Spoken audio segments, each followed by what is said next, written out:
శ్రీమాత్రే నమ. జయ గురు దత్తాత్రేయ నమ.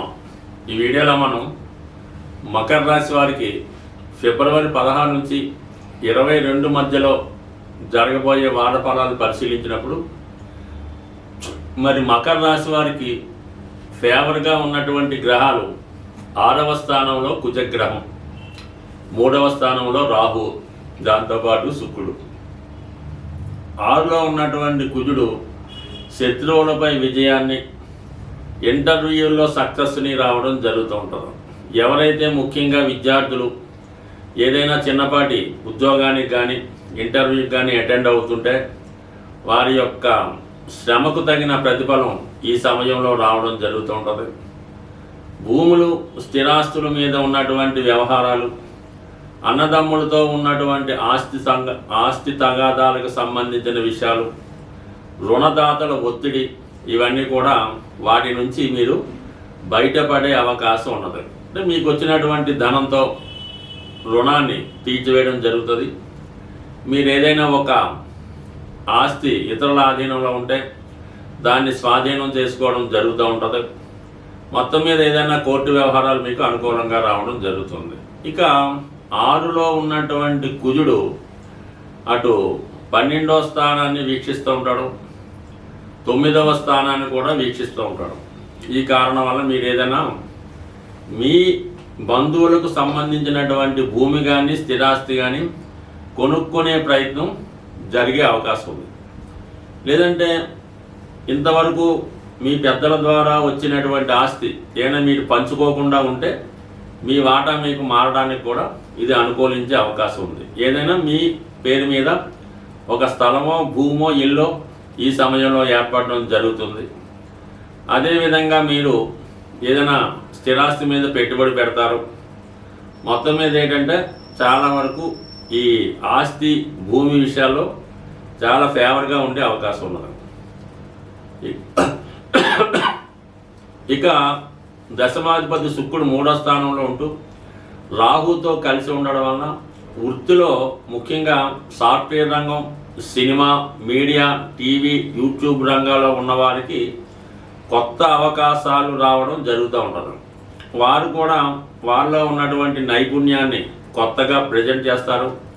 కొత్త టెక్నాలజీ ఉపయోగించి మీ యొక్క వృత్తిని, మీలో ఉన్నటువంటి టాలెంట్ని అభివృద్ధి చేయడం వల్ల చాలా వరకు మీరు పబ్లిక్లో బాగా నోటెడ్ అవ్వడం, మంచి గుర్తింపు రావడం జరుగుతూ ఉంటుంది. ఈ ప్రయత్నంలో మీకు మీ సహ ఉద్యోగులు సహకరించే అవకాశం ఉంది. చాలా వరకు శుక్రుడు ఇన్వాల్వ్మెంట్ ఎక్కడ ఉంటే అక్కడ స్త్రీల సహకారం ఉంటుందని చెప్పడం జరుగుతూ ఉంటుంది.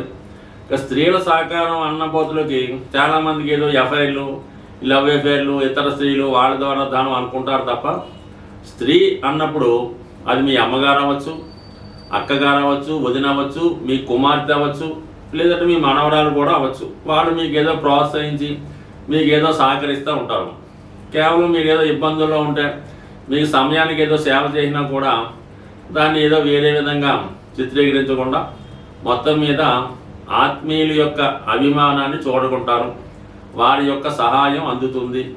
మీరు చేసే ప్రయత్నానికి అటు అమ్మవారి ఆశీస్సులు లభిస్తాయి. మొత్తం మీద ఇది కూడా అనుకూలంగా ఉంది. ఈ 2 గ్రహాలు అనుకూలంగా ఉండటం, ఆటోమేటిక్గా రాహు 3వ స్థానంలో ఉండడం వల్ల విదేశంలో ఉన్నటువంటి మీ బంధుమిత్రుల సహకారం అందుతుంది.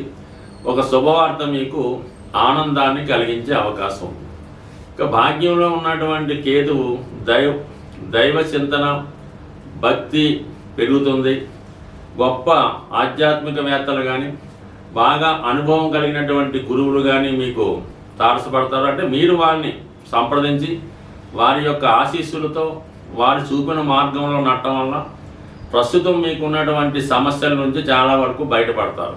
ఇప్పుడు ధనస్థానంలో ఉన్నటువంటి బుధ, రవి, శని గ్రహాలు కుటుంబపరంగా చాలా ఆర్థికపరమైన ఒత్తిడి ఎదుర్కోవడం జరుగుతూ ఉంటుంది.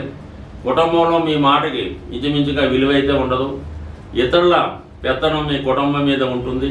అటు ఆర్థిక పరంగాను ఆరోగ్యపరంగా కూడా చాలా సమస్యలు మీ కుటుంబ సభ్యులు ఎదుర్కోవడం జరుగుతూ ఉంటుంది. కాబట్టి ఏదైనా సహనంతో, ఓర్పుతో కొంతకాలం ఇంచుమించుగా మార్చి నెలాఖరు వరకు ఓర్పుగా ఉంటే చాలా కాలంగా ఎదుర్కొన్నటువంటి అనేక సమస్యల నుంచి అతి తొందరలో మీరు బయటపడడం జరుగుతుంది. మీరు చేయవలసిందంతా ఓర్పుతో సహనంతో ఎదురు చూడండి. సమస్యలు వాటికవే పరిష్కారం అవడం జరుగుతుంది. స్వస్తి. సాధారణంగా గ్రహస్థితి మనకి అనుకూలించినప్పుడు, గ్రహాల స్థితి బాగలేకుండా ఇబ్బందులు పడుతున్నప్పుడు ఏ ఒక్క గ్రహం గురించో మనకి ఈ ఇబ్బందులు వస్తున్నాయి అనుకోకుండా సుమారుగా అన్ని గ్రహాల ప్రభావం నుంచి బయటపడడానికి సాధారణంగా కొన్ని మంచి కార్యక్రమాలు చేయడానికి మన పెద్దవాళ్ళు నిర్ణయించడం జరుగుతూ ఉంటుంది అన్నమాట. కామన్గా ఏమవుతారంటే ఇది ఏలినాటి శని జరుగుతుంది, కేవలం ఆ శివాలయంలో నవగ్రహాల దగ్గరికి వెళ్ళడం, ఆ శని భగవాన్ని ఏదో కొద్దిగా అభిషేకం ఏదో చేసి రావడం జరుగుతుంటుంది. ఎప్పుడన్నా సరే మీరు 9 గ్రహాలని సమానంగా పూజించి పర్టికులర్గా ఒక గ్రహం ఇబ్బంది అంటే పెళ్ళి అవ్వడం లేదు పూజ భగవానుడు, ఉద్యోగం రావట్లేదు శని భగవానుడు, ఆరోగ్యం సరిగ్గా లేదు సూర్య భగవానుడు, ఈ విధంగా గ్రహాలకి మీరు విధి విధానంగా పూజ చేస్తూ మిగతా 9 గ్రహాలకు కూడా తగు విధంగా ఉపచారాలు చేసినప్పుడు మాత్రమే ఆ గ్రహ ఫలితం రావడం జరుగుతుంది.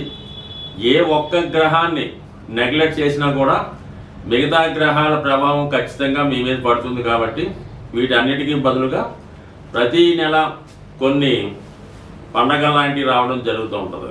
అందులో మాస శివరాత్రి, ఏకాదశి, సంకష్టాల చతుర్థి మొదలగునవి వస్తుంటాయి.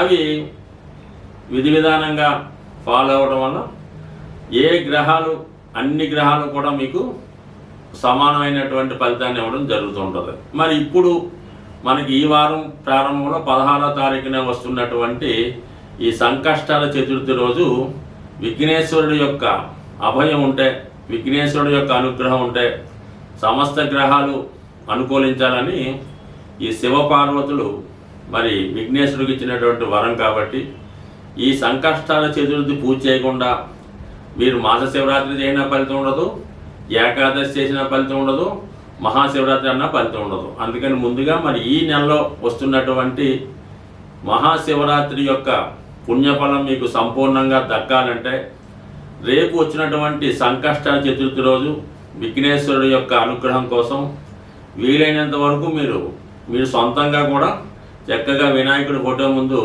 గరికతో అర్చన చేసి మీకు వచ్చినటువంటి వినాయకుడు నామాలు చక్కగా చదివి దానికి ఒక బెల్లం ముక్క నైవేద్యంగా పెట్టి పూజ చేసుకోవచ్చు. అవకాశం ఉన్నవాళ్ళు మరి ఆలయంలో మరి ప్రదోష వేళ విఘ్నేశ్వరుడికి చేస్తున్నటువంటి అభిషేకంలో పాల్గొనడం జరుగుతూ ఉంటుంది.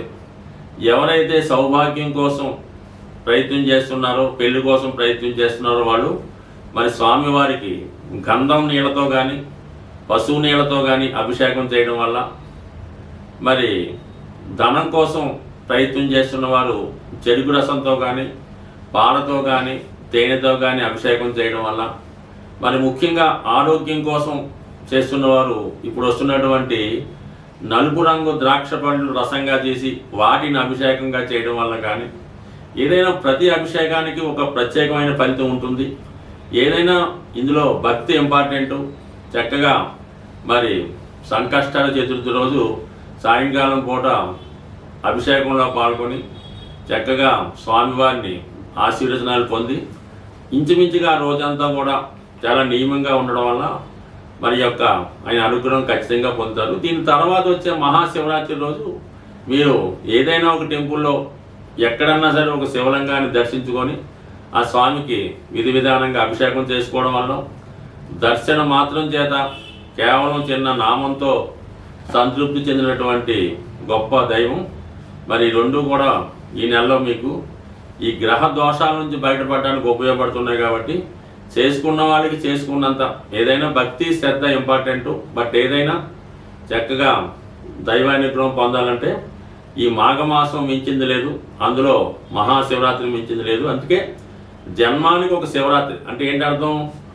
మన జన్మలో ఒక్క శివరాత్రిలో చక్కగా ఒక శివరాత్రి రోజు నియమంగా ఉంటూ ఆ పరమేశ్వరుని దర్శించుకోవడం వలన చక్కని ఫలితం పొందడం జరుగుతుంది.